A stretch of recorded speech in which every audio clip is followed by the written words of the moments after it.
සත්‍යයෙහි රැඳෙනා සත්‍යයට නැමෙනා සත්‍යයෙහි රුවිනා විසුර නිති දිලෙනා විසුර නිති දිලෙනා විසුර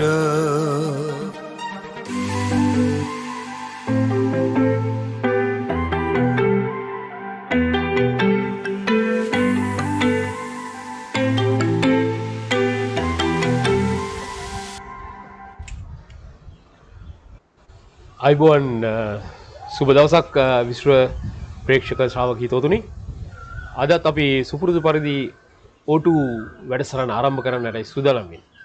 ඉතින් අද අපි O2 වැඩසටහන ආරම්භ කරන්න යනකොට මට මතක් වෙනවා ගිය සතියේ අපේ අත්දැකීම.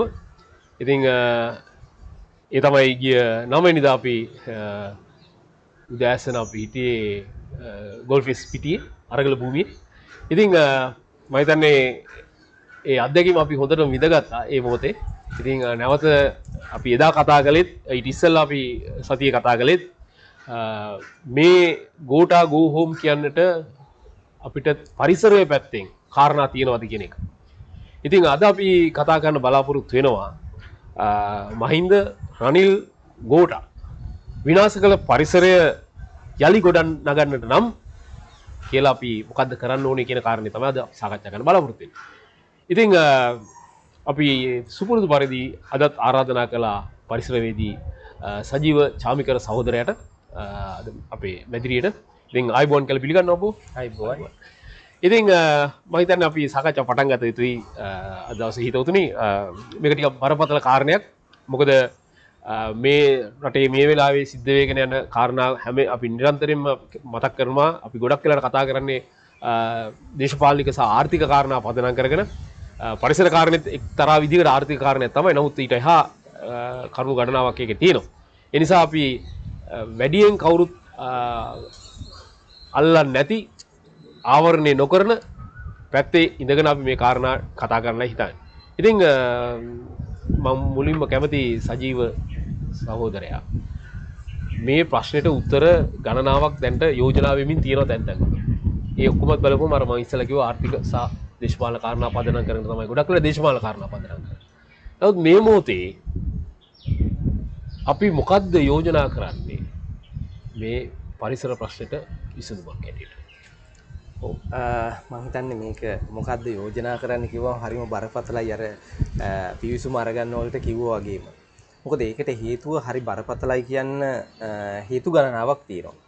එකක් තමයි අපි දන්නවා අද වන විට මේ ඇති වෙලා තියෙන ආර්ථික අර්බුදය නිකන් ඉබේ ඇති වෙච්ච එහෙම නැත්නම් එකපාරටම ඇති වෙච්ච ක්‍රියාවලියක ප්‍රතිඵලයක් නෙමෙයි. මේක අවුරුදු ගණනාවක් තිස්සේ වැරදි සංවර්ධන උපාය මාර්ග සහ වැරදි වැරදි ආර්ථික සංවර්ධන උපාය මාර්ගවල ප්‍රතිඵලයක් විදිහට ඇති වෙච්ච තත්ත්වයක්. අනිත් පැත්තෙන් ඊළඟ එක තමයි ප්‍රතිරූප ගොඩනගා ගැනීම සඳහා කරපු දේශපාලන ක්‍රියාවලියක ප්‍රතිඵල මේවා. එහෙම නැතුව මේ මොනවාද මේ ගෝලීය වශයෙන් සිද්ධ වෙච්ච ක්‍රියාවලියක ප්‍රතිඵලයක් විදිහට හෝ එහෙම නැත්නම් දේශීයව ඇති වෙච්ච මොනවා හරි ආපදා තත්වයන් වල එහෙම නැත්නම් සමාජයේ යම් කිසි ආකාරයක වසංගත තත්වයන් තුළ ඇති වෙච්ච ක්‍රියාවලියක් විදිහට මේක ලඝු කරන්න බෑ. අද වන විට ඇති වෙලා තියෙන මේ ආර්ථික දැවැන්ත ආර්ථික අර්බුදය. දැන් මේක පියවරෙන් පියවර ඇති වෙනවා. මොකද මේක පියවරෙන් පියවර ඇති උනායි කියන එකේදී මේ විදිහට සඳහන් කරන්නත් හේතුව තමයි අපි දන්නවා මහින්ද රාජපක්ෂ ජනාධිපති වෙලා හිටපු මේ සමයන් දෙකක් තිබුණා. එතකොට මේ සමයන් කාලවකවානු දෙක. මේ කාලවකවානු දෙකේදී අපි දන්නවා සකස් වුණා ජාතික භෞතික සැලැස්ම කියලා සැලැස්මක්. මම හිතන්නේ ගොඩක් දෙනෙක් දන්නවා ජාතික භෞතික සැලැස්ම පිළිබඳව. ජාතික භෞතික සැලැස්ම පළවෙනියෙන්ම මේක ප්‍රකාශයටපත් වුණා 2011 2030 ජාතික භෞතික සැලැස්ම විදිහට තමයි පළවෙනියෙන්ම මේ ජාතික භෞතික සැලැස්ම සකස් වුණේ. ඊට පස්සේ ඒක පහුගිය රජයේ කාලේ එහෙම නැත්නම් දැන් අපි ගොඩක් දෙනෙක් දන්නේ යහපාලන රජය කියලා හැඳින්වුවාමනේ. මොකද යහපාලනය කියන්නේ ඊටාම හොඳ එකක්. නමුත් ඒක අපි දන්නවනේ ඒක වැරදි විදිහට අවභාවිතා කරපු අවස්ථාවක් නේ පහුගිය රජයේ කාලේදී සිද්ධ වුණේ. ඉතින් ඒකට අපි සරලව ලෙහිසියට හැඳින්වුවොත් එimhe යහපාලන රජය සමයේදී මේ ජාතික භෞතික සැලැස්ම 2018 2050 ජාතික භෞතික සැලැස්ම දක්වා දීර්ඝ කිරීමක්. එහෙම නැත්නම් යාවත්කාලීන කිරීමක් කළා තමයි ක්‍රියාත්මක වෙන්නේ. එතකොට අපි දන්නවා 2011 ඉඳලා අද වෙනකම්ම කොහොමද මේ ජාතික භෞතික සැලැස්ම ක්‍රියාත්මක වුනේ කියලා. මේ ජාතික භෞතික සැලැස්ම කියවම සමහර කෙනෙකුට හිතෙන්න පුළුවන් මොකද්ද මේ ජාතික භෞතික සැලැස්ම කියන්නේ කියලා. මේ හැදුවේ ලංකාවේ මහා නගර පහක් ඇති කරලා ඒ මහා නගර පහ එකිනෙකට ඒකාබද්ධ කරන යාන්ත්‍රණයක් හැදුවා අධිවේගී මාර්ග පද්ධතියක් කරහා.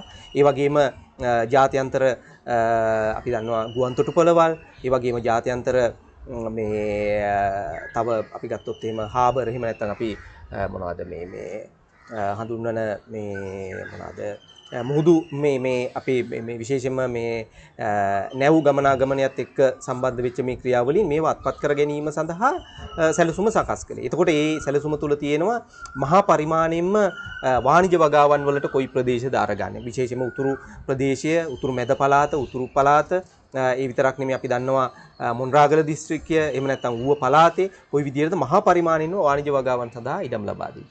මේ විදිහට සැලසුමක් සකස් කළා.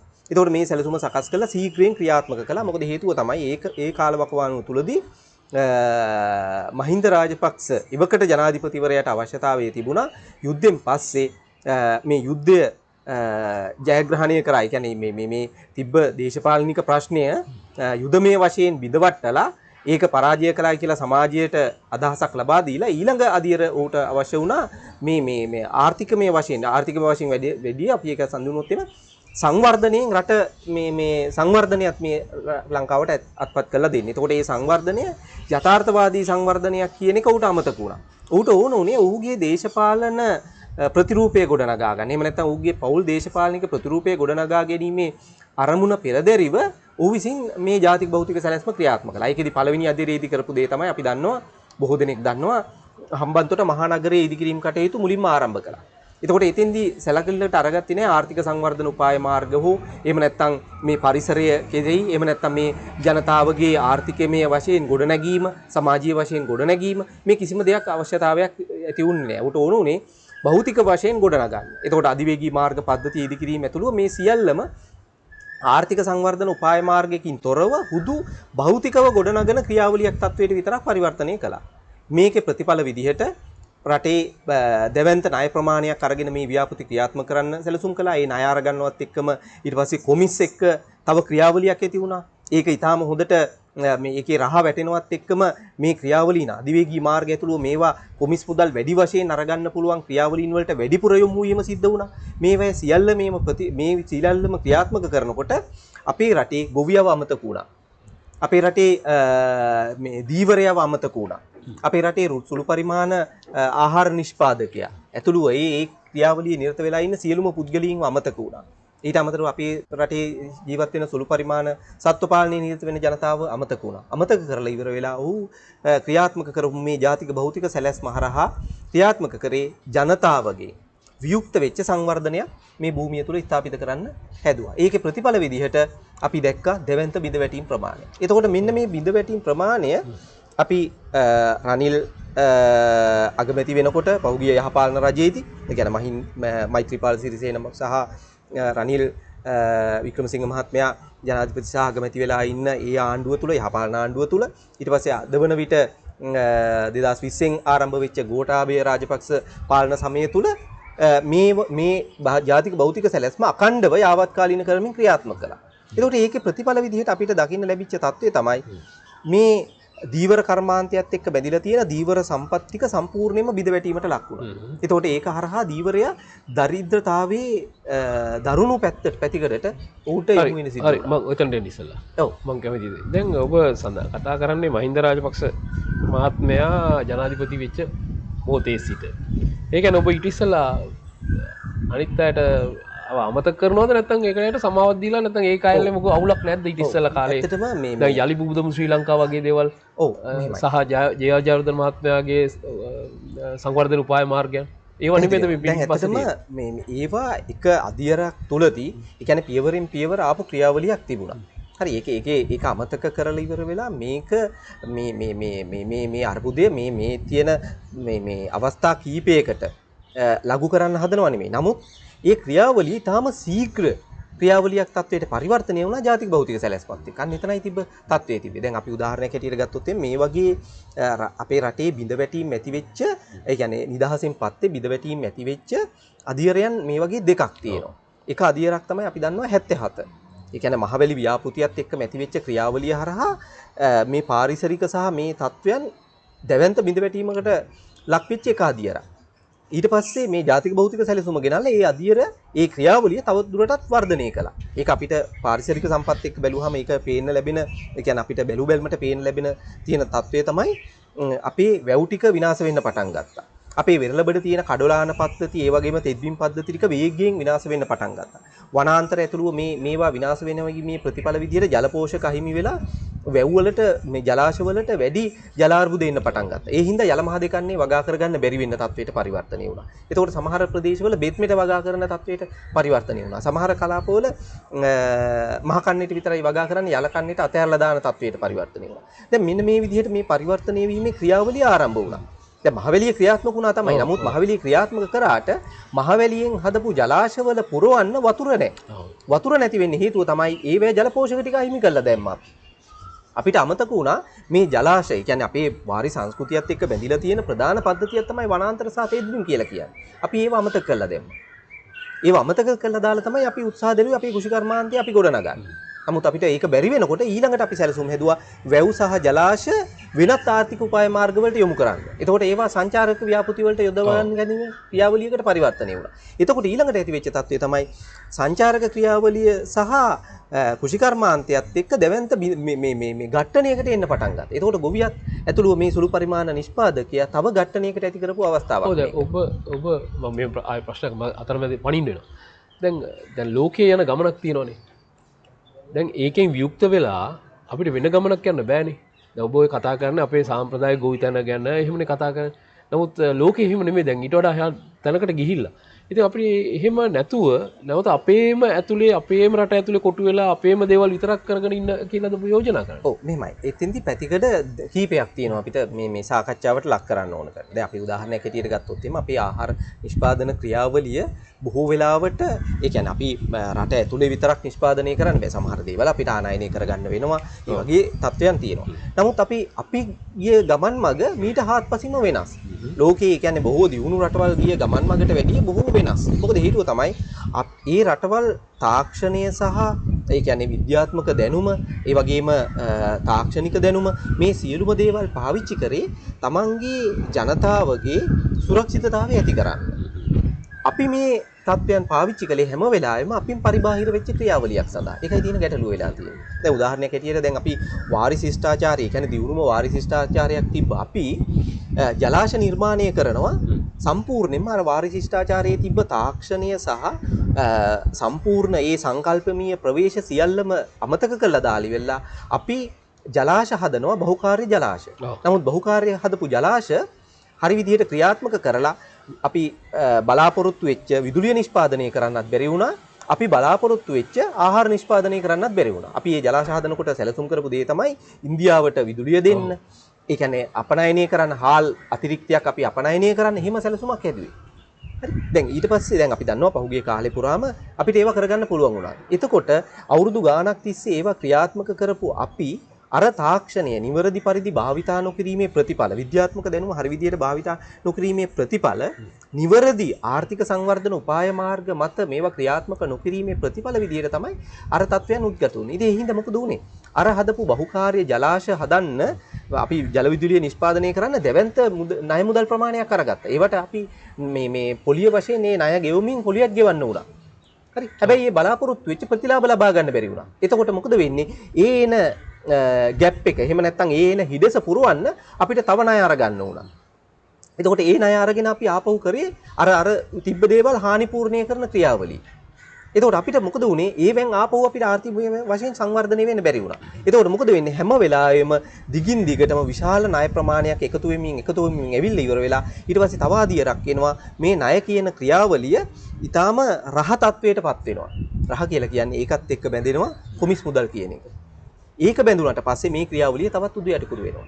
එතකොට ඔන්න ඔය අධීරයන් ටික තමයි ඒ අධීරයේදී අපි මේ දැන් මෙතෙන්දි මම මහින්ද රනිල් සහ ගෝඨාභය කියන මේ කාලවකවානුව ආපහු ලඝු කරලා අරගන්න උනේ අර කියන කාලවකවානුවෙන් පස්සේ නැවතත් ශීඝ්‍ර මේ රටේ ආර්ථිකය ඇතුළු මේ සමස්තයේ බිඳ වැටෙන කාලවකවානුව මේක. ඒ හින්දා තමයි ඒක අපි ටිකක් මේ වැඩිපුර අවධානයට ලක් කරේ. මොකද හේතුව තමයි ඒකට අපිට හේතු සාධක තව ඕනනම් උදාහරණ හැටියට පාරිසරික පැතිකඩකින් අපිට අරගන්න පුළුවන්. අපි දන්නවා දැන් අපි 1990 වගේ ඉඳලා 2010 වෙනකන් කාලවකවානුව තුලදී අලිමිනිස් ගැටුම හින්දා වසරකට මිය යන අලියතුන්ගේ ප්‍රමාණය තිබ්බේ 100ක විතර වගේ ප්‍රමාණයක්. 100ත් 120ත් අතර ප්‍රමාණයක්. 2020 මේ 2010 විතර වගේ වෙනකම්. ඒක සමහර අවුරුදු වල 150 වගේ සීමාවට ආවා. ඒ කියන්නේ මොනවා නිසා අලිමිනිස් ගැටුම හින්දා. ඒ කියන්නේ මිනිසුන් ස්වභාවික වෙන්නේ මේ මිනිසුන් විසින් ඝාතනය කරලා ඒ කියන්නේ ගම් වදිනාලි ඝාතනය කරන ක්‍රියාවලිය. ඒ කාලවකවානුව තුලදී ඒ කියන්නේ 1990 ඉඳලා සාමාන්‍යයෙන් 2010 විතර වගේ වෙනකන් අලින්ගේ පහර දීම් වලට ලක් වෙලා මිනිසුන් මිය යන ප්‍රමාණය තිබුණේ සාමාන්‍යයෙන් 40ක වගේ ප්‍රමාණයක්. ඊට පස්සේ ජාතික භෞතික සැලැස්ම ක්‍රියාත්මක කරන්න ආරම්භ වෙලා අද වෙන විට තත්ත්වය තමයි අද වන විට වසරකට මිය යන අලියතුන්ගේ ප්‍රමාණය 350 දක්වා වැඩි වෙලා තියෙනවා. වසරකට මිය යන අලින්ගේ පහර දීම් හින්දා වසරකට මිය යන මිනිසුන්ගේ ප්‍රමාණය 120 දක්වා වර්ධනය වෙලා තියෙනවා. අපි හරියට ගණන් බලලා නැහැ කොතරම් වගාබිම් ප්‍රමාණයක් අහිමි වීම හින්දා අලින්ගේ මේ අලින් විසින් විනාශ කිරීම හින්දා එහෙම නැත්නම් අලින් විසින් ආහාරයට ගැනීම හින්දා කොතරම් වගාබිම් ප්‍රමාණයක් අස්වැන්න ප්‍රමාණයක් කොතරම් භෝග ප්‍රමාණයක් අපේ රටට අහිමි වෙනවද කියලා. ඔව්. දැන් එතකොට මම කියන්න උත්සාහ කරේ රොයයි දැන් මේක මේ ක්‍රියාවලිය ක්‍රමිකව වර්ධනය වීමක් තියෙනවා. එතකොට මේ ක්‍රමිකව වර්ධනය වීමේ අවදි තියෙනවා එකපාරටම අර පිම්මක් පනින තැන. හරි මේ පිම්ම පනින තැන් ටික තමයි අපි මේ විශේෂම මේ ජාතික භෞතික සැලැස්මත් එක්ක මතුවන්නේ. මොකද ජාතික භෞතික සැලැස්ම හුදකලා වෙන්නේත් නැහැ. ඒකත් එක්කම ඊට පස්සේ ප්‍රතිපත්ති මේ තීන්දුව తీරන ගොඩක් අරගත්තා. ඒ කියන්නේ පහ 2001 චක්‍රලේඛනය සංශෝධනය කිරීම ඔය වගේ දේවල් ගොඩක්. දැන් එතකොට දැන් අපි ආපහු ගෙනල්ලා නතර කරන තැන තමයි මේක අපිට ඊටාම පැහැදිලිව පේනවා. ඒ කාලවකවානුව තුලදී මේ ජාතික භෞතික සැලැස්මත් එක්ක ආරම්භ කරපු මේ සංවර්ධන උපාය මාර්ග වැරදි සංවර්ධන උපාය මාර්ග අපිට මේක පැහැදිලිව හඳුන්වන්න පුළුවන් ඊනියා සංවර්ධන උපාය මාර්ගය කියලා මෙතනින් පස්සේ දෙවන්ත බිඳ වැටීමක් පරිසර අපේ ඇති වුණා. දැන් ඒක සමහර වෙලාවට අපිට පේන්න පටන් ගන්නවා මේ ආහාර අර්බුදය මේ වෙනකොට එනකොට ඒක අපි පොහොර වලට විතර ලඝු කරන්න හදනවා. හැබැයි අපි හිතන්නේ නැහැ පොහොර වලට විතරක් නෙමෙයි. ඒක කොතරම් දුරකට ජල හිඟේ හින්දා කොතරම් බලපෑමක් වෙලා තියෙනවද? ඉදම් විශාල ප්‍රමාණයක් සමාගම් වලට බහුජාතික සමාගම් වලට දේශීය මහ පරිමාණ සමාගම් වලට ඒකභෝග වාණිජ්‍ය වගාවන් ඇති කිරීම ඇතුළු වෙනත් දේවල් කරන්න ලබා දීම හින්දා කොච්චර වගාබිම් ප්‍රමාණයක් අපිට අහිමි වෙලා තියෙනවද? ඒතකොට දැන් මේ සීමා සහිත වෙච්ච වගාබිම් ප්‍රමාණය තමයි අපේ රටේ ජනතාව මේ වැඩි වෙමින් යන ජනගහණයට කන්න වගා කරන්න තියෙන්නේ. ඒ විතරක් නෙමෙයි අපේ සාගරික පරිසර පද්ධති වෙරළබඩ කල පරිසර පද්ධති දීවර සම්පත් ගත්තාම අපි දන්නවා අද වන විට කඩොලාන ඇතුළුව මේව කොතරම් ප්‍රමාණයක් අපි විනාශ කරගෙන තියෙනවා. තෙත්බිම් කොතරම් ප්‍රමාණයක් විනාශ කරගෙන තියෙනවා. ඒකත් එක්ක සාගරික පරිසර පද්ධති අපි දන්නවා වෙනත් විදේශීය රටවල් ඇවිල්ලා අපේ සාගරික අපේ ජාත්‍යන්තර මුහුදු සීමා අපිට අයිති වෙලා තියෙන මේ අපිට අනන්‍ය ආර්ථික මේ මුහුදු සීමා කලාපය තුල ට්‍රෝලින් කරනවා. විශේෂයෙන්ම චීන මේ නෞකා ඇවිල්ලා ඉන්දියානු නෞකා ඇවිල්ලා මේ අපේ සාගරික සම්පත් ටික කොල්ල කාගෙන යනවා. අපි ඒවට මොනවද කරලා තියෙන්නේ? එතකොට මේ කොල්ල කාගෙන යන අතරතුරදී අපේ රටේ ජනතාවට මේ එක පැත්තකින් මන්ද පෝෂණ තත්වයන් තියෙනවා. හරි විදිහට අපිට ඒ කියන්නේ පෝෂණය ලැබෙන්නේ නැහැ. අනිත් පැත්තෙන් ඊළඟ එකට මේ ආහාර හිඟයක් ඇති වෙලා තියෙනවා. හරි මේක ගැන අපිට සාකච්ඡා කරන්න වෙලා තියෙනවා. එතකොට අපි මේ දේවල් කරගෙන තියෙන්නේ මේ සංවර්ධනය කියන නාමයෙන්. ඒකයි තියෙන ගැටලුව වෙලා තියෙන්නේ. දැන් මට තව ප්‍රශ්න දෙකක් මතුණා ඔබ ඉදිරිපත් කරපු අදහස් එකක් තමයි දැන් ජාතික භෞතික සැලැස්ම හෝ ඊට පෙරදිවිච්ච සැලසුම් මේවා ඇත්තටම සැලසුම් වශයෙන් අසාර්ථකද? දැන් අපි ඔබ කිව්වනේ අපි මහවැලියෙම හදනකොට බලාපොරොත්තු වුණා ඉන්දියාවට විදුලිය දෙන්න ඊට පස්සේ සහල් පිටරට යවන්න. දැන් ඒක කරන්න බැරි වුණේ සැලසුම වශයෙන් අසාර්ථකද? එහෙම නැත්නම් වෙනත් කාරණාද? උදාහරණ වශයෙන් වෙනත් කාරණාද කියන කාරණේ. අනිත් එක තමයි දැන් මේ දවස්වල සාකච්ඡාවෙන් පවතින මේ තත්ත්වෙට කියන්න ඕන රටේ දේශපාලඥයෝ විතර නෙමෙයි කියන කාරණා. විශේෂයෙන් පරිපාලන නිලධාරීන්. රාජ්‍ය නිලධාරීන්. ඔවුන් තමයි ආණ්ඩු පක්ෂ මාරුණත් බලයේ ඉන්න පක්ෂ මාරුණත් ඔවුන් තමයි දිගටම මේ රටේ පරිපාලන කටයුතු කරගෙන යන්නේ. උන්ට තේරෙන්න ඕන ඔවුන් මේ රටේ අධ්‍යාපනය ලැබුවා වැඩි දෙනෙක්. මේ රටේ ඉස්කෝලවල විශ්වවිද්‍යාලවල අධ්‍යාපනය ලැබුවා. ඒතකොට ඒගොල්ලන්ට තේරෙනවා මේක වැරදි නම් මේක මෙහෙම වෙන්න පුළුවන් කියලා. නමුත් ඔවුන් ඒ ප්‍රතිචාර දක්වලත් නැහැ. ඒ ඔබ කියන විදිහට. ඒතකොට මට දැනගන්න ඕනේ මේක එකක් තමයි මේක සැලසුමේ අසාර්ථකත්වය. ඊළඟ කාරණේ දැන් ඔබ ගැටුම ගැන කිව්වන අලි මිනිස් ගැටුම ගැන නිසා මිය යන සංඛ්‍යාව වර්ධනය වීම මං කියන්නේ දැන් මේ ලෝකේ අපි ඉස්සරහට යනවා නම් යම් කැපකිරීමක් කරන්න. ඒතර එසේ නොකර අපි නැවත අර වනගතව ඉන්න කාලේ වගේ ඉන්න බෑනේ. ඒතර මේ කැපකිරීම එතනදී අපි යම් අපිට පරාද වෙන්න වෙනවා. අපේ සමහර අය ජීවිත කැප වෙනවා, සමහර සත්තුන්ගේ ජීවිත කැප වෙනවා. ඉතින් එහෙම නෙමෙයි දෙක වෙන්නේ. ඔව් මම හිතන්නේ ලොකු පරාසයක ප්‍රශ්න දෙක සාකච්ඡා කරන්න තියෙනවා. හරි අපි උත්සාහ කරමු. දැන් අපි එක පැත්තකින් ගත්තාම දැන් අපි කරමු සැපකිරීමක් කරන්න. සැලසුම් වල තියෙන තත්ත්වය. ඔව් පැහැදිලිම. ඒ කියන්නේ සැලසුම් වල තියෙන තත්ත්වය ගත්තොත් එහෙම එකක් සැලසුම් වල තියෙන අසාර්ථක භාවය එක පැත්තකින් තියෙනවා. මොකද හේතුව තමයි මේ සැලසුම් සකස් කරන පුද්ගලයෝ ඒ කියන්නේ මේ නිවැරදි ස්වභාවයන් හරි විදිහට අවබෝධ කරගෙන නොමැතිව කරපු සැලසුම් වල ප්‍රතිඵල තියෙනවා. අනිත් පැත්තෙන් මේ සැලසුම් ක්‍රියාත්මක කිරීමේදී දේශපාලනය සහ නිලධාරීන් විසින් කරන බලපෑම් හින්දා මේ සැලසුම් බිඳ වැටිච්ච අවස්ථා තියෙනවා. දැන් අපිට ඒක උදාහරණයක් ඇටියට කියන්න පුළුවන් එකක් තමයි අපි දන්නවා දැන් වික්ටෝරියා රන්දෙනිගල රන්ටැබේ ජලාශය හැදුවනේ. මහවැලි ව්‍යාපාරයත් එක්ක මහා ජලාශ ටිකනේ අපේ තියෙන්නේ.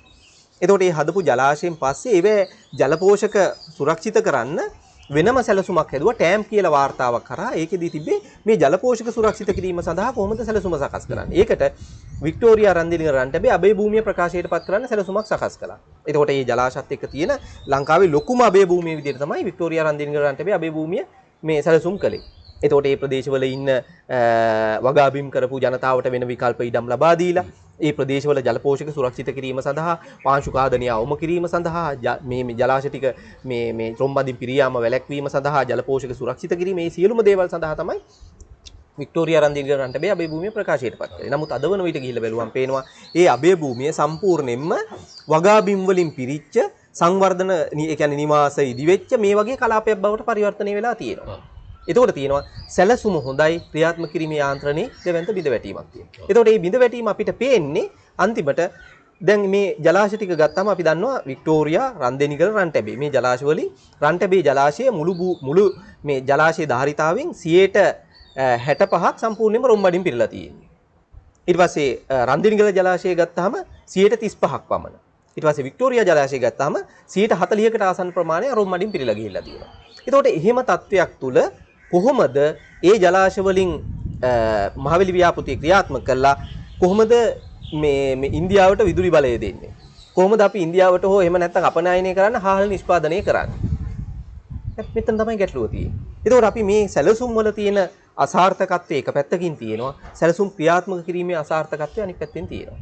ඒතකොට ජාතික භෞතික සැලැස්ම ගත්තත් ඒ වගේම. ජාතික භෞතික සැලැස්ම කියලා කියන්නේ සම්පූර්ණයෙන්ම භූමිය පිළිබඳව අධ්‍යයනයකින් තොරව සකස් කරපු හුදු ඒ කියන්නේ දැන් අපි මේ නිලධාරීන් ඇතුළු මේ සැලසුම් සකස් කරන්නන් විසින් අපි අර සාමාන්‍යයෙන් හඳුන්වන සීත කාමරවල ඉඳලා සැලසුම් කරනවා කියලා විලා මේ වගේ සැලසුමක්. ඒක අපි බැලුමට හොඳම විශ්ලේෂණය කරලා බැලුවාම පේනවා මේක භූමියේ නිකන් ඒ කියන්නේ අධිවේගී මාර්ග ජාලය ඒ කියන්නේ ඉරි ගහලා තමයි මේක සකස් කරන්නේ. ඊට පස්සේ භූමියට ගිහිල්ලා බැලුවාම තමයි එතන ඒක කරන්න පුළුවන් බැයිද ජල පෝෂක කොච්චර විනාශ වෙනවද වගාබිම් කොච්චර විනාශ වෙනවද සුවිශේෂී පරිසර පද්ධති කොච්චර හායනයට ලක් වෙනවද දීවර සම්පත් කොච්චර නැති වෙලා යනවද මේ ඊට පස්සේ මොනවද මේ කෘෂිකර්මාන්තයේ කොච්චර බෙදිවැටීමකට ලක් වෙනවද කියන එක தත්ත්වය තේරුම් ගන්න පුළුවන් වෙයි. අනිත් පැත්තෙන් ඊළඟ එකේදී අපිට කැපකිරීම කරන්න වෙනවයි කියලා. ඇත්තටම කැපකිරීම කරන தත්ත්වයට අපිට පරිවර්තනය වෙන්න සිද්ධ වෙන්නේ අපි නිවැරදි සැලසුමක් නොමැතිව මේව ක්‍රියාත්මක කිරීමේ ප්‍රතිඵල විදියට. දැන් අපි දැන් උදාහරණ විදියට ගමු ඇමරිකාව. උදාහරණ විදියට ගමු අපි යුරෝපා රටවල්. ඊට පස්සේ උදාහරණ විදියට ගමු අපි චීනය වගේ රටවල්. දැන් ඒගොල්ලෝ දැන් අපි ගොඩක් උදම් මැනුවට අපි මේ ජෛව විවිධත්වයෙන් ඉතාම පොහොසත් රටවල් විදිහට අපි උදම් මැනුවට ඒ ජෛව සම්පත් වල වාසස්ථාන අපි සුරක්ෂිත කරගෙන තියෙන කොතරම් අඩු ප්‍රමාණයකද. දැන් වැඩිම ජනගහනයක් ඉන්න චීනය ගත්තාම චීනය තමන්ගේ භූමිය කළමනාකරණය කිරීම කොතරම් සාර්ථකව කළා තියෙනවද? ඒක තුල වනාන්තර ඇතුළුව ස්වභාවික සම්පත් කොතරම් ආරක්ෂා කරගෙන තියෙනවද? ඒගොල්ලෝ ආර්ථිකමය වශයෙන් සංවර්ධනය කරපු කලාප ගත්තාම ඒවා විධිමත් පරිදි කොතරම් දුරකට මිනිසුන්ට සුවදායක පරිදි ගොඩනගන්න උත්සාහ දරලා තියෙනවද? මේ පරිසරයට අනුගත වෙන විදියට. අපි ඇමරිකාවට ගියත් මේ වගේමයි. ඇමරිකාව විසින් මීට ඉස්සෙල්ලා කරපු වැරදි ක්‍රියාවලින් අද වන විට නැවත වරක් සකස් කරගෙන යනවා. උදාහරණයක් ඇටියට ගත්තොත් එimhe ඇමරිකාවේ ගොහෝ මේ ගංගාවල් හරස් කරලා හදපු වේලි පහුගිය දවස්වල අපි දැක්ක පහුගිය අවුරුදු කීපයකට ඉස්සෙල්ලා වේලි 2500කට වැඩි ප්‍රමාණයක් සම්පූර්ණයෙන්ම කඩලා දැම්මා. උන්ට එහෙම ක්‍රියාවලියකට යන්න පුළුවන් වුණා. එතකොට උන් ඒක වැරදි සංවර්ධන ක්‍රියාවලිය නැවත වරක් යථාර්ථවාදී ක්‍රියාවලිය තත්වයට පරිවර්තනය කරමින් යනවා. එතකොට අපි යන්නේ ඊට වැඩිය වෙනස් මඟක. එතකොට අපි දැන් උදාහරණයක් හැටියට කතා කරනවා අපිට කැපකිරීම කරන්න වෙනවා කියලා. අපි කැපකිරීම කරන්න වෙන්නේ ජනතාවක් විදියට යථාර්ථවාදී සංවර්ධනයක් ගොඩනගා ගන්න. අන්න ඒ තුල තමයි කැපකිරීම කරන්න වෙන්නේ. ඒ තුල අපි ගොඩක් හිතන්න වෙනවා. අපිට ගොඩක් සමහර වෙලාවට වැඩ කරන්නත් වෙයි. හරි බොහෝ හිතන්න වෙනවා. අනිත් එක තමයි විවෘත මනසකින් දකින්න පුළුවන් වෙනවා. ඊට පස්සේ සැබෑව ජනතාවගේ අභිලාෂයන් මත සංවර්ධනය ක්‍රියාත්මක කරන්න වෙනවා. ඒ කියන්නේ දේශපාලන ප්‍රතිරූප ගොඩනගා ගැනීම හෝ එහෙම නැත්නම් දේශපාලන පවුල්වල පසුබිම ගොඩනගා ගැනීම හෝ එහෙම නැත්නම් වැඩිපුරම කොමිස් මුල ලබා ගැනීම කියන ක්‍රියාවලියෙන් එළියට යන්න වෙනවා. අන්න එතෙන්දි තමයි අපිට මේ ආණ්ඩුක්‍රම ව්‍යවස්ථාව ඇතුළුව මේ ක්‍රියාවලීන් හරහා අපිට වැදගත් වෙන්නේ අපේ රට තුල මෙන්න මේ නිවැරදි සංවර්ධන ක්‍රියාවලියක් රට තුල ඇති කරන්න. ඒ සඳහා මඟ පෙන්වීමක් අපිට කොහොමද අරගන්නේ කියන එක. ඒක නෛතිකව එක පැත්තකින් අපි රාමුගත කර ගැනීම තාම වැදගත් වෙනවා. මොකද ඒ තුල තමයි අපේ රටේ සුළු පරිමාණ, ඒ කියන්නේ ගමේ මේ බිම්මට්ටමේ ජීවත් වෙන සියලුම ජනතාවගේ සුරක්ෂිතතාවය රැඳිලා තියෙන්නේ. එහෙම නැත්නම් අපි කතා කරන්නේ අපි බොහෝ වෙලාවට අපි මේ දේශපාලනීය මේ එහෙම නැත්නම් මේ දේශපාලන මේ බලහුවමාරුවත් එක්ක අපි බොහෝ වෙලාවට සාකච්ඡා කරන්නේ මේ අරගලයත් එක්ක අපි සාකච්ඡා කරන්නේ වැඩිපුරම කොහොමද බලය ශක්තිමත් කරගන්නේ. එහෙම නැත්නම් ආණ්ඩු බලය කොහොමද ශක්තිමත් ආණ්ඩුවක් කොහොමද නිර්මාණය කරගන්නේ. නමුත් අපි එතෙන්දී බොහෝ දේවල් අමතක කරලා දාලා තියෙනවා. මෙන්න මේ අමතක කරලා දාපු ටික නැවත මතක් කර ගැනීම තමයි මම හිතන්නේ අපි ඊටාම වැදගත් වෙන්නේ. දැන් ඔබ අවසානයේ සඳහන් කරපු කාර්යයට අදාළව ඉන්න දැන් ඔබ කිව්වා සීත කාමරවල තමයි මේ සැලසුම් හැදෙන්නේ. ඒතර ඔබ යෝජනා කරනවාද මේවා සැලසුම් හැදෙන්න ඕන වෙනස් විදියක්? වෙනස් විදියක්. ඇත්තටම පැතිකඩ කීපයක් තියෙනවා. එකක් තමයි අපි අවධාරණය කරන කරුණු ගණනාවක් තියෙනවා. එක අවධාරණය කරන කරුණක් තමයි අපි දන්නවා අපේ රටේ මේ භූමි භාවිත ක්‍රියාවලිය ඊටාම අක්‍රමවත් තත්වයට පරිවර්තනය වීමේ ප්‍රතිඵල අද අපි භුක්ති විඳින්නේ. මේක ආර්ථිකමය විඳවැටීම කියලා කියන්නේ පැතිකඩ ගණනාවක ප්‍රතිඵල.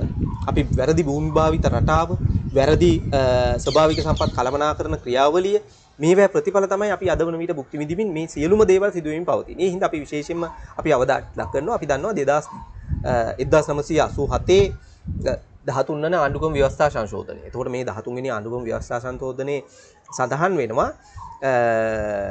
රාජ්‍ය ඉඩම් කොමිසමක් පත් කරලා ඒ මත ජනතාවගේ ඇතුළුව සියලුම දෙනාවගේ මේ සමස්ත රටේම ජනතාවගේ අදහස් මත ඒ කියන්නේ මේ සිවිල් සමාජය, සාමාන්‍ය ජනතාව, ඒ වගේම වෘත්තීයවේදීන්, මේ පිළිබඳව පර්යේෂණ කරන විශේෂඥයින්, ඒ වගේම දේශපාලන පක්ෂ මේ සියලුම දේවල් සියලුම කණ්ඩායම් වල අදහස් මත ගොඩනගන ඉඩම් ප්‍රතිපත්තිය.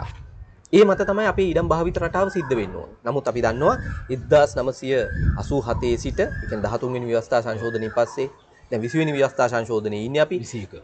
නේ? දැන් 21ට ඇවිල්ලා තියෙන්නේ. දැන් 20 දක්වා අපි ගෙනල්ලා තියෙනවා. මේ අවුරුදු මේ දශක 3කට වැඩි කාලය තුලදී අපි තවම ඉඩම් කොමිසමක් පත් කරගෙන නැහැ.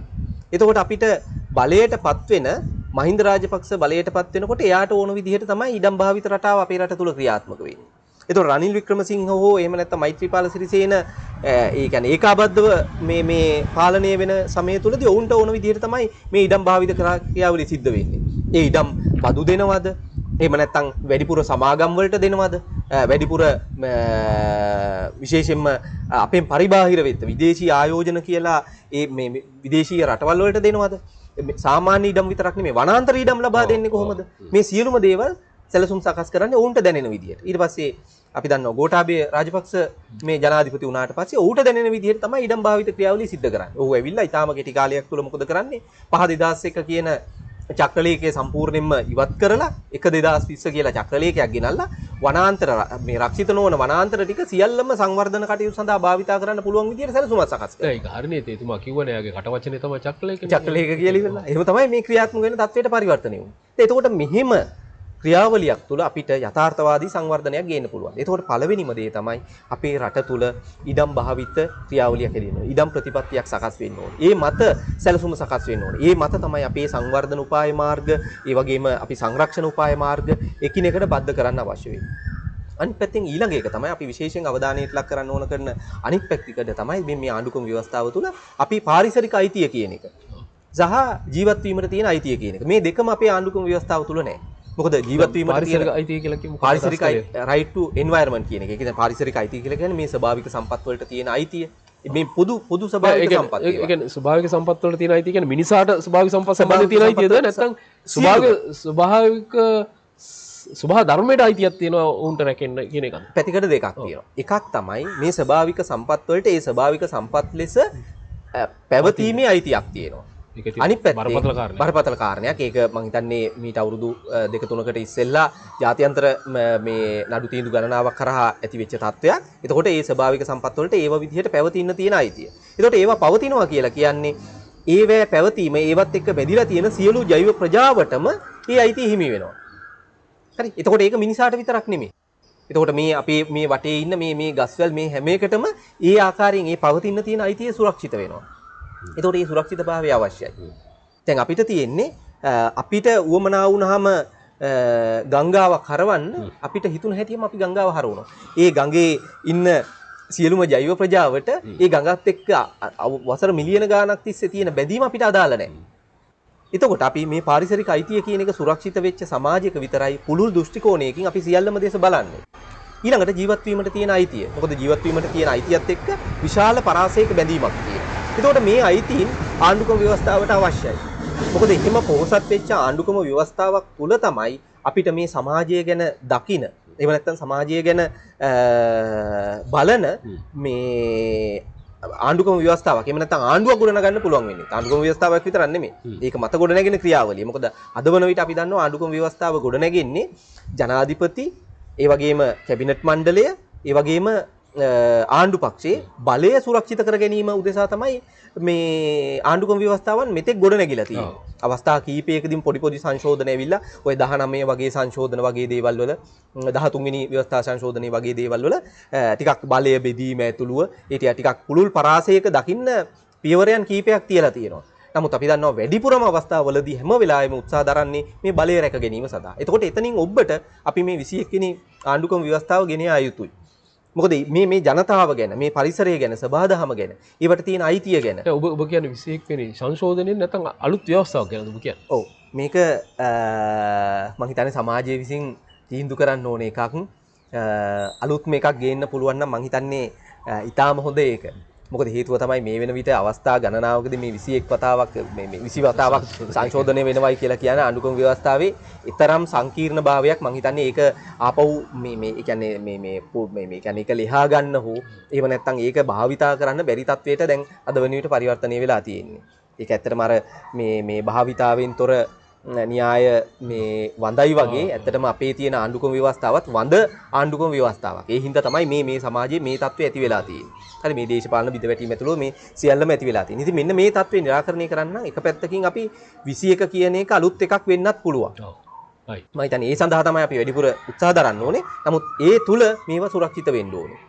එහෙම සුරක්ෂිත වෙච්ච ක්‍රියාවලියක් තුල අවසාන වශයෙන් මට සඳහන් කරන්න තියෙන්නේ අපිට තියෙන අමාත්‍යංශ නිවැරදි පරිදි ආණ්ඩුක්‍රම ව්‍යවස්ථාවෙම ගුණගත කරන්න ඕනේ. මොකද අද වන විට අපි දන්නවා බලය තහවුරු කර ගැනීම සඳහා සමහර වෙලාවට අමාත්‍යංශ 100 200 ගොඩනගනවා.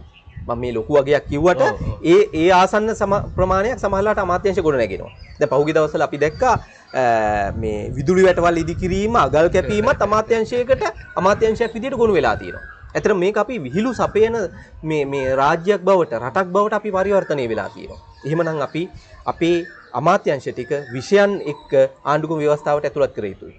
පරිසර විෂය, කෘෂිකාර්මික විෂය, මේ වගේ දේවල් නිවැරදි පරිදි විෂය පරිපාලනයේ, රාජ්‍ය පරිපාලනයේ ඇතුළු මේ සියලුම දේවල් නිවැරදි පරිදි ගුණගත කරලා ඒ අමාත්‍යංශ තුලට නිවැරදි පරිදි විෂයන් ටික ගුණගත කිරීම ක්‍රියාත්මක. ඒක විද්‍යාත්මක පදනමක් මත ගුණගත කළ යුතුයි.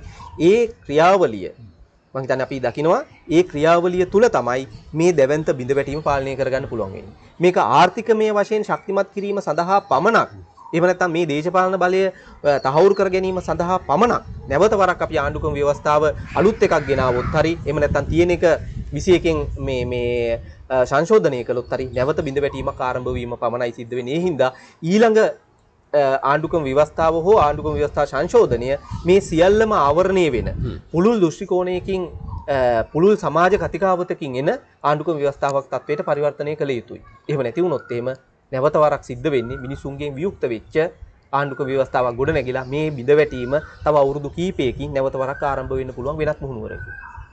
හොඳයි. එවනම් හිතවතුනි අපේ කාලය අවසානයි මේ මම හිතන්නේ අපි අවසන් කළ යුතුයි. ඒක වැහි පොදත් වැටමින් තියෙනවා. ඒ නිසා කොහොමද අපිට අවසන් කරන්න සිද්ධ වෙනවා.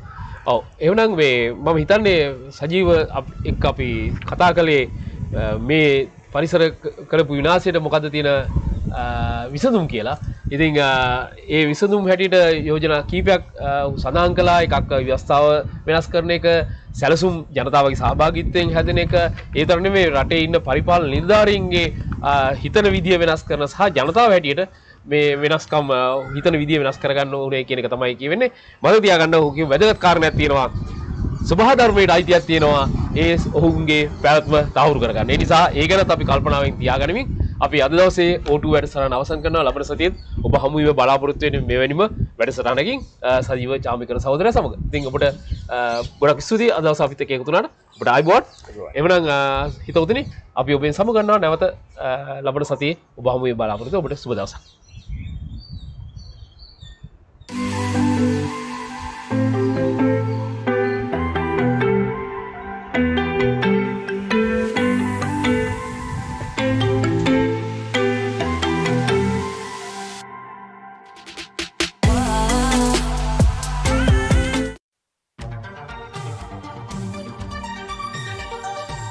සත්‍යයෙහි රැඳෙනා සත්‍යයට නැමෙනා සත්‍යයෙහි රුවිනා විසුර නිති දිලෙනා විසුර නිති දිලෙනා විසුර